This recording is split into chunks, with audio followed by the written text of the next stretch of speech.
Joel, capítulo 2, versículos 1 a 11. Tocai a trombeta em Sião e dai voz de rebate no seu santo monte. Perturbem-se todos os moradores da terra, porque o dia do Senhor vem, já está próximo. Dia de escuridade e densas trevas, dia de nuvens e negridão. Como a alva por sobre os montes, assim se difunde um povo grande e poderoso, qual dentre o tempo antigo, ou desde o tempo antigo, nunca houve, nem depois dele haverá, pelos anos adiante, de geração em geração. À frente dele vai fogo devorador, atrás chama que abrasa. Diante dele a terra é como o jardim do Éden, mas atrás dele um deserto assolado, nada lhe escapa. A sua aparência é como a de cavalos, e como cavaleiros assim morrem. Estrondeando como carros, vem saltando pelos cimos dos montes, crepitando como chamas de fogo que devoram o restolho, como um povo poderoso posto em ordem de combate. Diante deles tremem os povos, todos os rostos empalidecem. Correm como valentes, como homens de guerra, sobem muros, e cada um vai no seu caminho e não se desvia da sua fileira. Não empurram uns aos outros, cada um segue o seu rumo, arremetem contra lanças e não se detém no seu caminho, assaltam a cidade, correm pelos muros, sobem as casas pelas janelas, entram como ladrão. Diante deles treme a terra e os céus se abalam, o sol e a lua se escurecem e as estrelas retiram o seu resplendor. O Senhor levanta a voz diante do seu exército, porque muitíssimo grande é o seu arraial, porque é poderoso quem executa as suas ordens. Sim, grande é o dia do Senhor e muito terrível, quem o poderá suportar? É na mesma dependência que nós oramos pedindo para que o Senhor nos fale, também nos coloquemos com o coração aberto para ouvirmos a palavra do nosso Deus. O tema aqui deste livro, ele é tratado como centro o dia do Senhor. Particularmente, eu sigo a linha de que este livro tenha sido escrito aí no século IX. Alguns acham que lá para o século IV, no entanto, antes de Cristo. Portanto, eu sigo a linha do século IX pelas minhas convicções.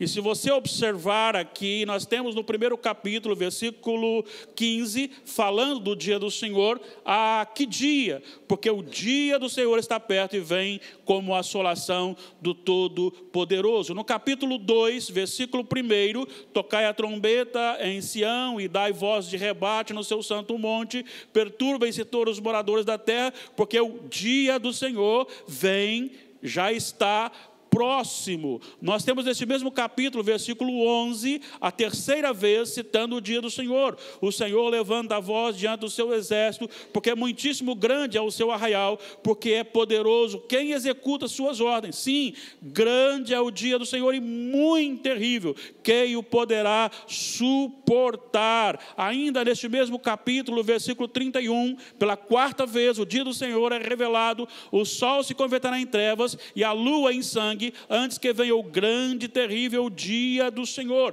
E depois do capítulo 3, versículo 14, pela quinta vez, multidões no vale da decisão, porque o dia do Senhor está perto no vale da decisão. Isso comprova que o que está sendo tratado é algo que nos alinha, que nos direciona para a preocupação, para voltarmos para o que o Senhor está falando para o seu dia, o dia da sua vingança ou o dia final. É bom esclarecer que quando está falando do dia do Senhor, ele retrata de juízos pontuais, desde o começo da história, sendo então intensificados no final, e simbolizando claramente o juízo final. O primeiro capítulo nós estudamos e vimos aqui o anúncio do primeiro juízo, e já estava ocorrendo, que era a invasão dos gafanhotos. E os gafanhotos aqui, eles são apresentados em 4 grupos, e não importa a questão da nomenclatura que se dá aos gafanhotos, porque o objetivo é mostrar que tudo que havia foi comido nas plantações, foi comido pelos gafanhotos. Então houve naquele momento uma devastação nas plantações, e junto com isso veio também uma seca. E agora o profeta, ele está chamando e falando, quem está falando é o Senhor, não sou eu. E agora ele chama o povo para contemplar o que está acontecendo, não apenas para a contemplação dos males que estavam acontecendo, mas a terribilidade daquele juízo na obediência de insetos que são ordenados pelo Senhor diante e sob um povo. Há uma devastação avassaladora, e logo após, então, ele chama ao arrependimento. E é interessante que ele trabalha o grupo que deveria chorar por causa disso. Aqueles são beberrões, porque não haveria mais vinhas, e por isso não haveria mais a produção do que eles gostavam de fazer. Também ele está dizendo que os próprios sacerdotes deveriam estar lamentando, porque a falta da produção no campo, isso também teria problema com as ofertas que seriam entregues no templo para os sacrifícios. Então o culto a Deus também estaria prejudicado. E depois ele chama todos os lavradores e as pessoas para lamentarem por causa disso, e ele convoca os sacerdotes como líderes do povo ao arrependimento, para que toda a igreja e todos os moradores da terra se curvem diante do Senhor. Este é o resumo do capítulo 1, mas o capítulo 2, ele traz consigo algo muito interessante, e o nosso tema é: fique atento, o juízo final virá e está próximo. Aqui nós temos um anúncio, e eu sigo a linha de alguns outros teólogos que não está tratando aqui dos gafanhotos. Os gafanhotos ele tratou no primeiro capítulo, mas ele está anunciando assim como os gafanhotos, e por isso ele usa essa linguagem simbólica dos gafanhotos, porque era algo conhecido, próximo passado, com o exército do norte que viria sobre o povo de Israel. E aqui nós temos uma divisão desses versículos, do 1 até o 11º, que eu quero tratar com os irmãos aqui. Primeiro, eu quero tratar sobre o anúncio em desespero do juízo final. E isso nós vemos no 1º e no 2º versículo, na parte primeira. Olha só o que você tem aqui: tocai a trombeta em Sião e dai ouvido, ou dai voz de rebate no meu santo monte. Perturbem-se todos os moradores da terra, porque o dia do Senhor vem, já está próximo, dia de escuridade, dia das trevas, dia de nuvens e negridão. Olha, quando você tem aqui sobre a trombeta, o termo é shofar, normalmente era o chifre de um carneiro que era usado para fazer então essa trombeta. E a trombeta era usada para o povo de Israel de uma maneira bastante educativa. Por exemplo, era usada para reunir o povo diante de uma necessidade. Um toque dela fazia com que o povo fosse chamado para junto, ou também para direcionar em batalhas, quando é para retirar, quando é para atacar, quando é para parar, para avisar sobre invasões inimigas, que estava chegando o inimigo, e também para atentar sobre algumas calamidades possíveis de acontecer. Agora, quando Joel fala como boca do Senhor, dizendo tocar a trombeta em Sião e dar rebate no Monte Santo, isto quer trazer para nós, para aquele povo e para nós, a ideia da gravidade do que estava para acontecer. É bom lembrar que Sião era o local do trono de Deus. E é interessante porque quando ele está dizendo tocar a trombeta em Sião e com rebate no monte do Senhor, ele está chamando a atenção para do povo para algo muito interessante, e eu aqui concordo plenamente com o nosso irmão reverendo Hernandes, quando ele afirma que Deus não está avisando ao povo da chegada de uma guerra, mas Deus estava declarando guerra contra o seu povo. E isto é extremamente grave, porque é o Senhor que está dizendo: toque a trombeta e toque com rebate. Isso intensifica a ação de Deus, o juízo de Deus contra o seu povo. E qual a razão disso? É que o povo, como morador ali, tendo o templo e tendo ali o Santo dos Santos e tendo ali a presença de Deus simbolizada, o povo passou a desacreditar de Deus e lançar no templo e lançar na arca a sua confiança, a sua segurança. O povo pensava que o templo lhes daria proteção. Olha só o que aconteceu com o sacerdote Eli, por exemplo. Quando a arca foi levada e chegaram e disseram que a arca havia sido levada, ele ficou tão estarrecido que ele caiu e morreu, porque era o símbolo do afastar da glória de Deus, da presença de Deus. No entanto, aqui o que está acontecendo é o misticismo do templo. É isso que está acontecendo. Jeremias, no capítulo 7, versículos 3 e 4, diz assim: assim diz o Senhor dos Exércitos, o Deus de Israel: emendai os vossos caminhos e as vossas obras, e eu vos farei habitar neste lugar. Não confieis em palavras falsas, dizendo: templo do Senhor, templo do Senhor, templo do Senhor é este. Seria mais ou menos, se a gente entrar no templo do Senhor, o templo do Senhor nos protegerá. É tirar de Deus a confiança e colocar nas coisas a confiança. É tirar do simbolizado, do tipificado a confiança e colocar no símbolo. Transferir para o símbolo aquilo que está sendo anunciado. Mas há também aqui, ele está com tanto desespero no anúncio, que não só ele fala a respeito do juízo que vem sobre o povo, declarado pelo próprio Deus, mas ele fala da urgência e da extensão, e ele fala a respeito daquilo que o Senhor traria. Ele diz: perturbem-se todos os moradores da terra. Toda a nação estava sendo notificada. A questão é: não fiquem calmos. Estão achando que isso é brincadeira? Estão achando que o meu juízo é brincadeira? Perturbem-se, arrependam-se. Já tinha falado antes. Agora saibam que esse juízo virá, e virá de maneira intensa e terrível sobre vocês. E ele vai dizer aqui: porque o dia do Senhor vem e está próximo. A devastadora praga dos gafanhotos, no capítulo 1, aqui ela é usada para descrever e simbolizar, para trazer uma descrição de como seria o ataque, não mais agora de gafanhotos, mas de um exército que viria com os mesmos símbolos, com mais terror. Ele chega a dizer que eles entrariam pela casa, eles entrariam, subiriam pelos muros, e o que está sendo tratado é algo terrível, porque o que ele está dizendo é: passou o gafanhoto mostrando o juízo de Deus, agora vem um exército terrível como juízo de Deus, e isso tudo é para mostrar quão terrível será o juízo final.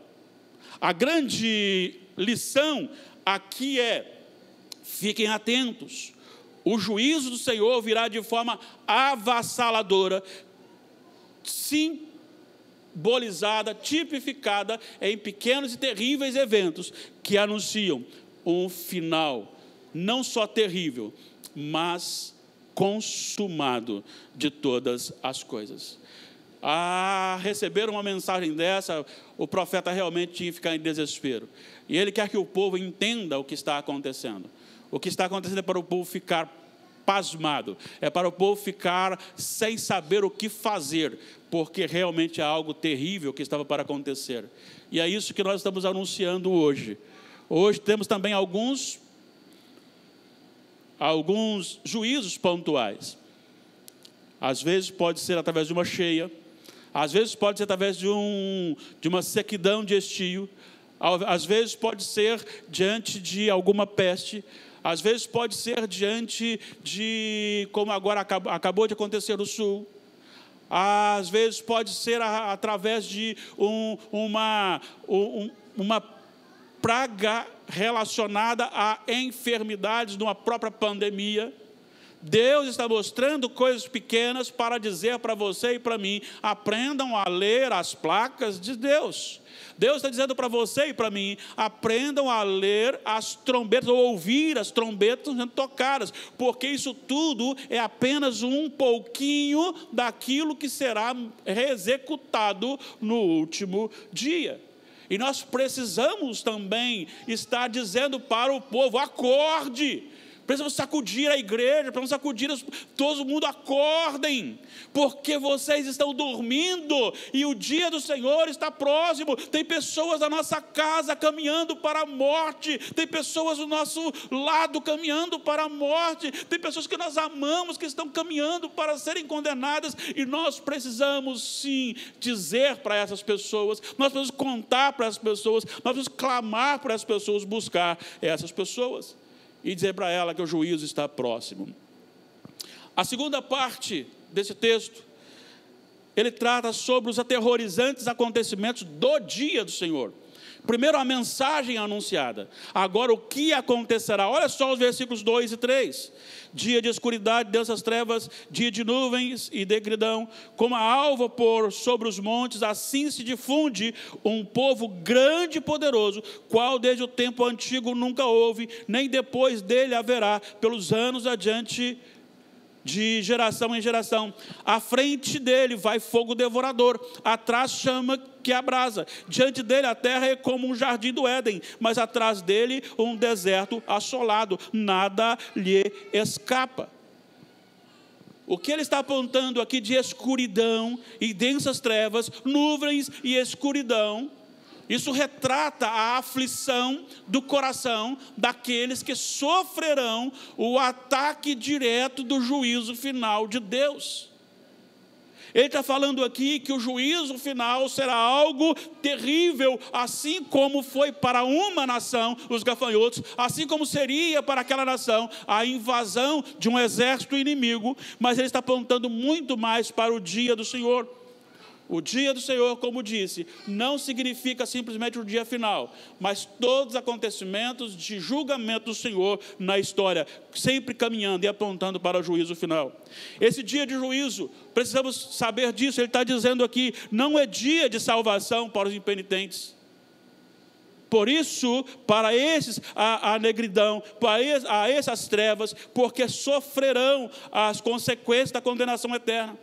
O dia do juízo marcará o fim da esperança para este mundo. Ainda há esperança para os nossos governantes que estão caminhando com a nossa nação. Ainda há esperança para aqueles que não são da nossa nação, mas que também estão caminhando longe de Jesus. Ainda há esperança para aqueles que estão vivos. Mas acontece que esse dia, o juízo final, ele trará e porá fim, porque não haverá mais possibilidade do mundo caído, daquele que está caído, não haverá mais nenhuma chance de restauração.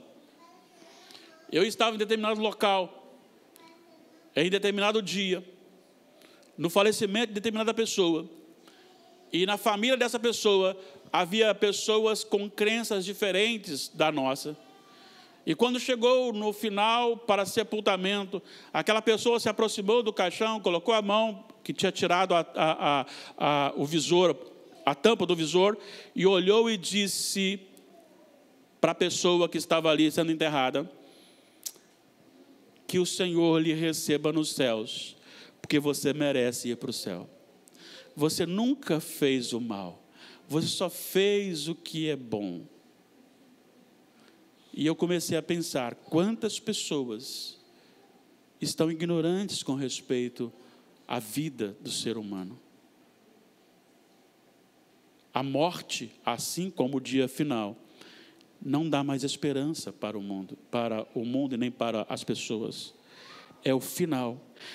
para ajustar isso numa intensidade profunda, Deus é o juiz, Deus é o Senhor desse juízo. Veja bem, quem enviou os gafanhotos? Foi o Senhor. Quem está enviando agora este exército que viria, exército assírio? Também é o Senhor. Ele chama esse exército de meu exército. Quem enviará Jesus Cristo ao mundo para julgar? É o Senhor. Então, olhando para isso, nós temos que pensar sobre a gravidade desse dia. Dia de grande e terrível destruição. Olha só o que Deus mandou o profeta dizer aqui, no versículo 3. Fogo devorador. Ele não está dizendo aqui de um churrasco feito e você encosta a barriga na trempe quente. Ele não está dizendo aqui de você pegar uma carne que está muito quente, colocar e queimar a língua. Ele não está dizendo aqui de um acidente de você acender a churrasqueira e naquele momento alguma coisa voar em você. Ele está chamando de fogo devorador. O Senhor é fogo devorador. E se você olhar nas Escrituras Sagradas, 95% talvez da relação de fogo é juízo de Deus. Não só é um fogo devorador, mas ele vai apontar aqui para a gravidade disto, dizendo que nunca houve nada igual. E ele diz: fogo devorador, atrás chama que abrasa. Diante dele, a terra é como o jardim do Éden. Ele eleva a beleza para você ter uma ideia da gravidade da consequência. A frente é como o jardim do Éden, mas atrás é como um deserto assolado. E ninguém pode fugir. Ninguém escapa. Esse é o dia do Senhor. Esse é o dia do Senhor final. Esse é o dia do Senhor em que ninguém poderá escapar. Quando nós vamos para o capítulo 20 de Apocalipse, a partir do versículo 11, vi um grande trono branco e aquele que nele se assenta. A terra e o mar, todos quiseram fugir do Senhor. Capítulo 20, versículo 11 a 15. São chamados um por um, e cada um é julgado segundo as suas obras. A morte dará aos seus mortos. Ele aponta para o inferno, será lançado também, julgado também. O mar dará aos seus mortos. Não tem como fugir. Ninguém fugirá desse dia. Ninguém escapará esse dia. Ninguém escapará desse dia. E com isso nós dizemos, é por isso que Paulo disse: o bem que quero fazer, isso não faço, mas o mal que não quero fazer, sempre diante de mim. Ele vai descrevendo a falibilidade da natureza humana e o que ele tem como merecimento de condenação, até que ele chega no capítulo 7, versículo 24 e 25, graças a Deus por Jesus Cristo nosso Senhor, porque é somente em Jesus que nós estaremos fora disso aqui. Aquele povo experimenta um juízo terrível de gafanhotos, um juízo terrível do exército inimigo, e apontando para o juízo final, que todos que aqui estão passaremos por ele. E só Jesus Cristo poderá nos livrar dele. Só Jesus Cristo. Olha só, esse texto aponta mais ainda, como parte final. Então ele falou sobre a questão do desespero, do anúncio, tal era o juízo. Ele falou aqui, nós dividimos aqui sobre a questão relacionada a terribilidade do dia do Senhor, mas ele também mostra o poder desse exército, simbolizado lá na primeira praga, nos gafanhotos, mas este com o exército humano chegando e apontando para o juízo final, versículos 2 a 11. É um exército grande e poderoso, versículo 2. Grande e poderoso. Como a alva por sobre os montes, assim se difunde um povo grande e poderoso, qual desde o tempo antigo nunca houve, nem depois dele haverá. Não só grande e poderoso, mas é um exército devastador, versículo 3. O que era como o jardim do Éden tornou-se como deserto assolado.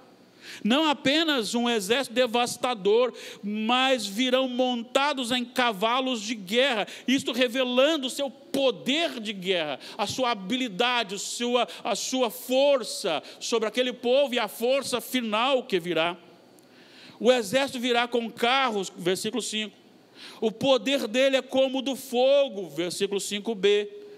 É um exército muito bem treinado, versículo 5c. Olha só o que diz. Um povo poderoso, posto em ordem em combate. Agora, os versículos 7 a 9, você tem algumas coisas muito interessantes aqui, que é um exército bem ordenado. Versículo 7, valentes e hábeis, correm como valentes, como homens de guerra, sobem muros, e cada um vai no seu caminho e não se desvia da sua fileira. Disciplinados, versículo 8, não empurram uns aos outros, cada um segue o seu rumo, arremetem contra lanças e não se detém o seu caminho. Invencíveis, final do versículo 8, como já falamos da lança, e no versículo 9, assaltam a cidade, correm pelos muros, sobem as casas pelas janelas, entram como ladrão. O que isso significa? Que enquanto o povo está confiando na sua própria habilidade, a própria segurança, esse exército entrará com facilidade. É amedrontador esse exército. Versículo 6, diante deles a terra treme. Versículo 10, os céus, versículo 10a, a terra treme, 6 e 10. Versículo 10b, os céus se abalam.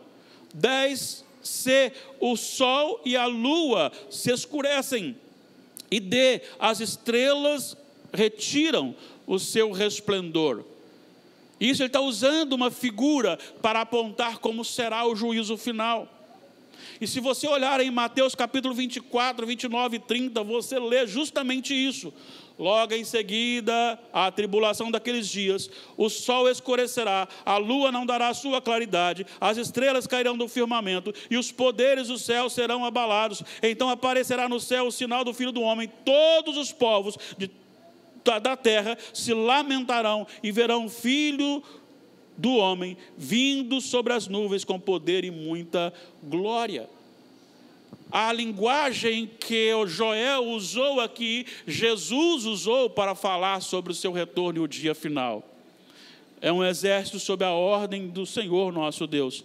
O Senhor levanta a voz diante do seu exército. Versículo 11. Primeiro Deus ordenou gafanhotos. E eles vieram e ministraram no poder de Deus um juízo terrível contra as cidades de Jerusalém, de Judá. Agora, ele fala sobre aquele que viria, embasado no primeiro. Agora sim, é um exército vindo do norte, possivelmente os assírios, que vieram e devastaram a cidade.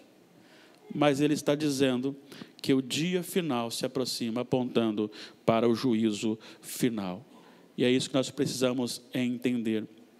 Paulo escreve aos Tessalonicenses, capítulo 4, versículo 16, que o juízo final acontecerá, dada a ordem do Senhor. Dada a ordem do Senhor.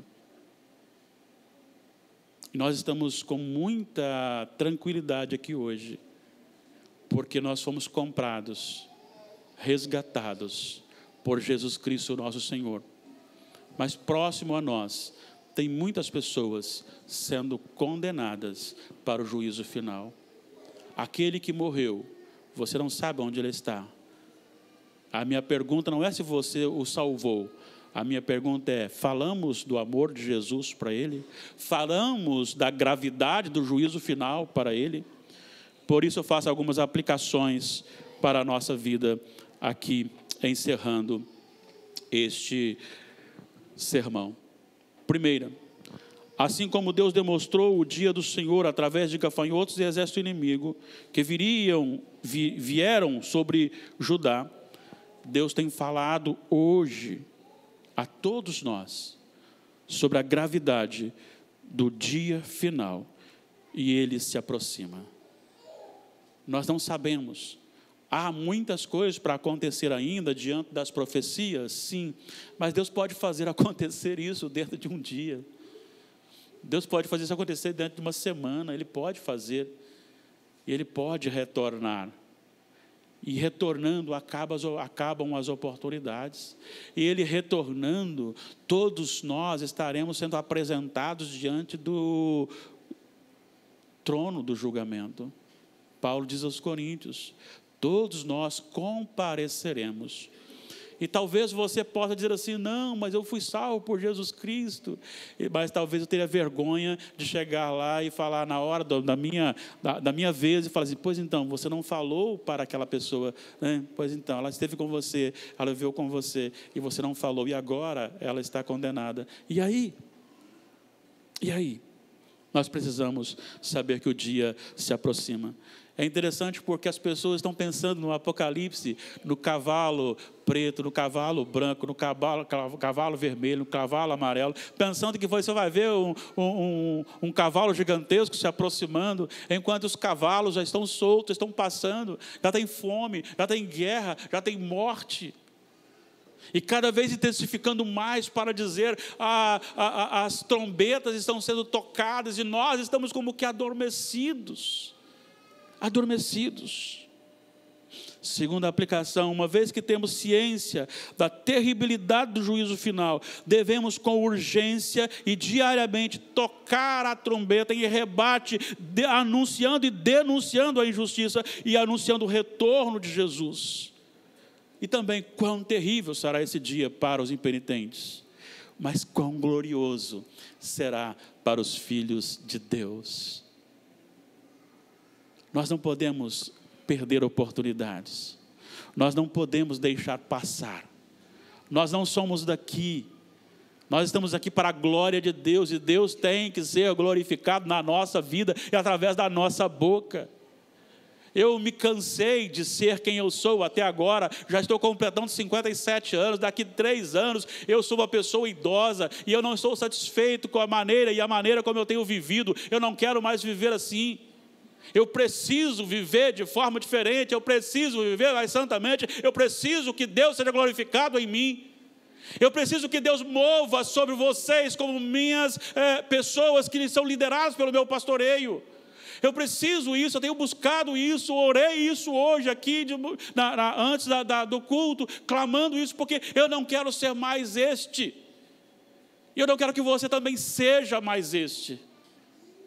Eu não quero que você fique gostando de ganhar dinheiro, de gastá-lo em coisas maravilhosas.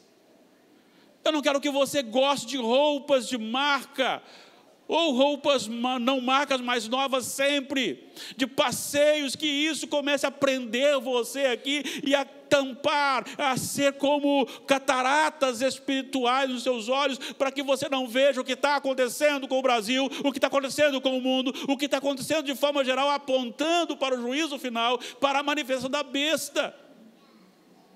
E para que você não fique preso nisso, gostando disso, querendo ficar aqui, afinal eu tenho um bom emprego, afinal eu tenho um bom salário, afinal eu tenho uma boa vida. Não! Se Deus lhe dá alguma coisa para você fazer com que o evangelho chegue onde não está sendo pregado até agora. Deus não lhe dá o dinheiro para você estragar a sua saúde. Deus lhe dá o dinheiro para você aplicar no reino dele. Nosso coração deve estar no Senhor. Qual foi a música que cantamos aqui no prelúdio? Lá está o meu tesouro. Mas eu vejo muito a igreja tendo a terra, tendo o dinheiro, tendo a fama, tendo a amizade, tendo o prazer deste mundo como seu maior tesouro. Quantas vezes nós nos pegamos nos deliciando nas coisas deste mundo? São boas, sim. Isso é para você curtir, sim, mas isso não pode ser a primazia do seu coração. Nós precisamos querer o céu, ansiar o céu, o retorno de Jesus. Mas para isso nós precisamos falar para os nossos. Terceiro, devemos avisar que Deus não dorme. Sabe tudo sobre todos e é totalmente justo nos seus julgamentos. Sabe aquilo que você faz no oculto? Você não faz no oculto, nada você faz no oculto. Você nunca está sozinho. Não há nada, nem mesmo um motivo de algo que está no seu coração, que muitas vezes pode enganar aquele que está próximo a você, mas isso não engana aquele que virá como juiz final para julgar a terra. Ele conhece todos os nossos atos e Ele julgará com justiça. Ai de nós se não fosse Jesus Cristo para ser lançado nele a justiça que seria aplicada em nós. 4, devemos pregar para dentro da igreja. Às vezes a igreja fica tão adormecida. Quer ver a igreja adormecida? Vem aqui na reunião de oração. Já perceberam uma coisa? Eu não estou falando de vocês, eu estou falando de nós. Já perceberam uma coisa? Eu começo a trabalhar, e trabalhar, e trabalhar, e trabalhar. E quanto mais eu trabalho, mais esgotado eu fico. E quando eu fico esgotado, eu paro e penso, o meu trabalho está me matando. Eu diminuo o trabalho? Não. Eu diminuo a congregação. Vou tirar um domingo para descansar. Eu diminuo o trabalho? Não. Eu diminuo a leitura bíblica da minha devocional. Estou muito cansado. Hoje o Senhor sabe, Ele entende isso. Nós sacrificamos aquilo que Maria, irmã de Marta, não abriu mão. Ela escolheu a boa parte. A igreja precisa para não ficar adormecida. Para os de fora da igreja, no mundo, e aí pode ser os familiares, amigos mais próximos, amigos nossos, conhecidos, e também os desconhecidos. Muitos estão com o coração empedernidos, com a mente adormecida, sem terem noção do perigo que correm. Como disse um pregador, o que separa a pessoa do juízo final é simplesmente um infarto fulminante. E ele não avisa, domingo que vem eu venho, tá?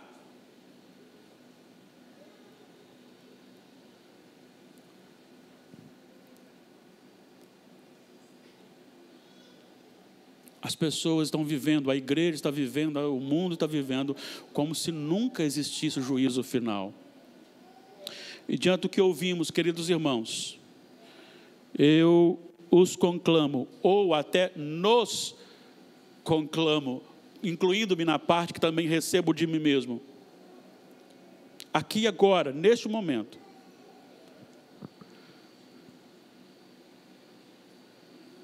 não esteja satisfeito com a sua vida. Não esteja satisfeito com a sua santidade. Não esteja satisfeito com a sua espiritualidade. Não estejamos satisfeitos com a nossa própria vida. Consagremos a nossa vida ao Senhor. Este mundo não tem nada para oferecer a não ser prazeres pontuais,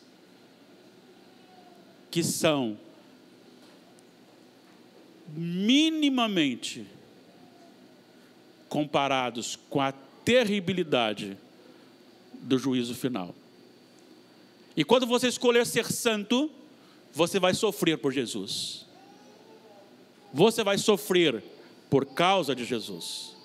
E todo o seu sofrimento por causa de Jesus, ainda que você fique preso o resto da sua vida, ainda que você morra de fome na prisão, tal sofrimento é mínimo diante do gozo e da alegria que nós teremos na presença do Senhor.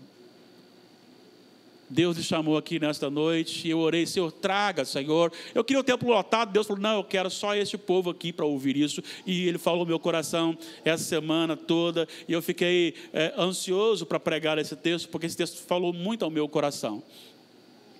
E eu desejo que o Espírito Santo tenha falado ao seu coração também.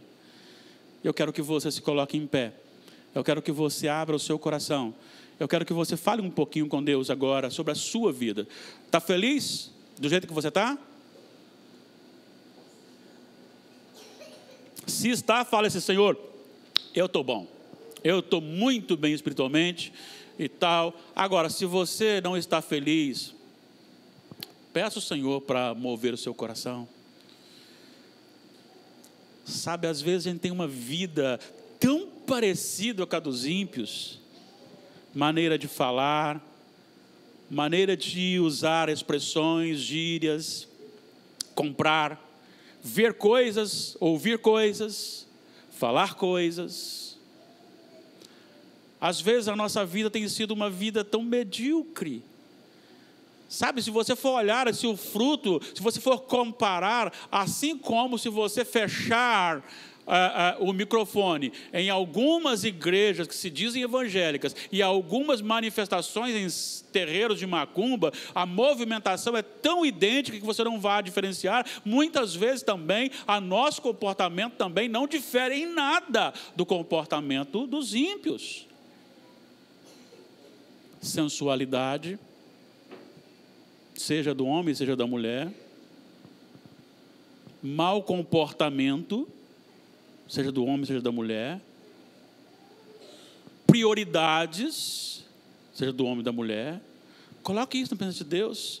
Se tem alguma coisa dessa para você colocar, coloque isso na presença de Deus. Vamos sair daqui hoje com o coração movido no Senhor. Vamos sair daqui hoje com o nosso coração aceso perante o Senhor. Vamos pedir ao Senhor, Espírito Santo, que nos policie, que nos trate, que nos trabalhe, em nome de Jesus.